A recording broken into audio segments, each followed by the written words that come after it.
Welcome to my passion project, the Wine Vine Talks. This is where I share one wine that I love, why I love it, and then we taste it. So, let's talk.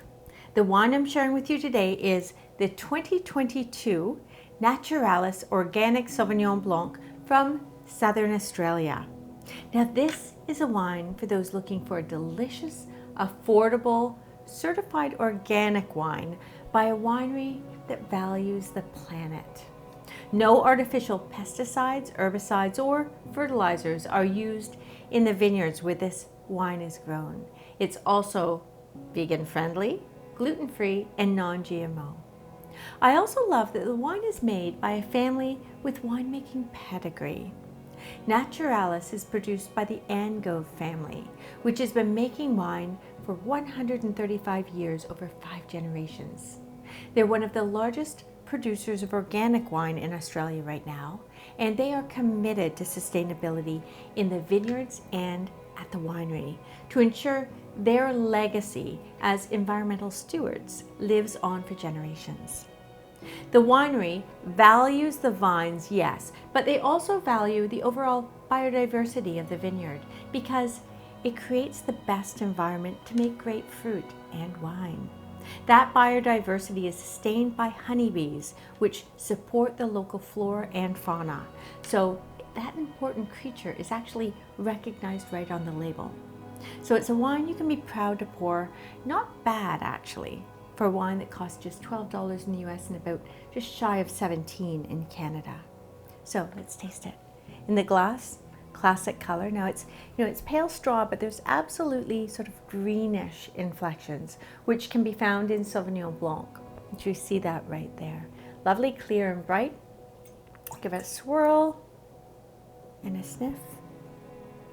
Now this is interesting. Now this is Sauvignon Blanc, but it's not quite as aromatic as Sauvignon Blanc from New Zealand.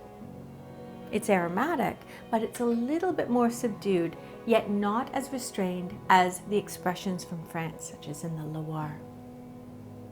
You're getting herbal notes, and to me this smells like lime and fresh basil. Like if you can imagine, tearing off some leaves from the plant and crushing them in your hand and smelling them. Same. Beautiful. Love that. This is the kind of wine that I want to pour it with a big bowl of pesto pasta. Anyway, lovely. And on the palate, bright, mouth-watering. The palate is a little bit more New Zealand than the nose, because it's got that really mouth-watering, quenching acidity, which scrapes the palate clean. This is a bone-dry wine. It's light and lively, and yet there's also fruit stuffing. It almost spirals in with lime and citric zeal and all of those herbal notes that, recede and then emerge on the finish. And on the very finish, there's a little note of green olive, which adds interest too, as a hint of astringency, which is lovely. Very grown up. It's a kind of wine you can pour with pride, and it's a wine that's valued, by those who really care about the planet. Pesto pasta, yes, but chicken in a lemon dill cream sauce, fantastic with this. You could also pour it with asparagus. Fresh spears of asparagus would work really well, and that's a vegetable that is difficult to pair.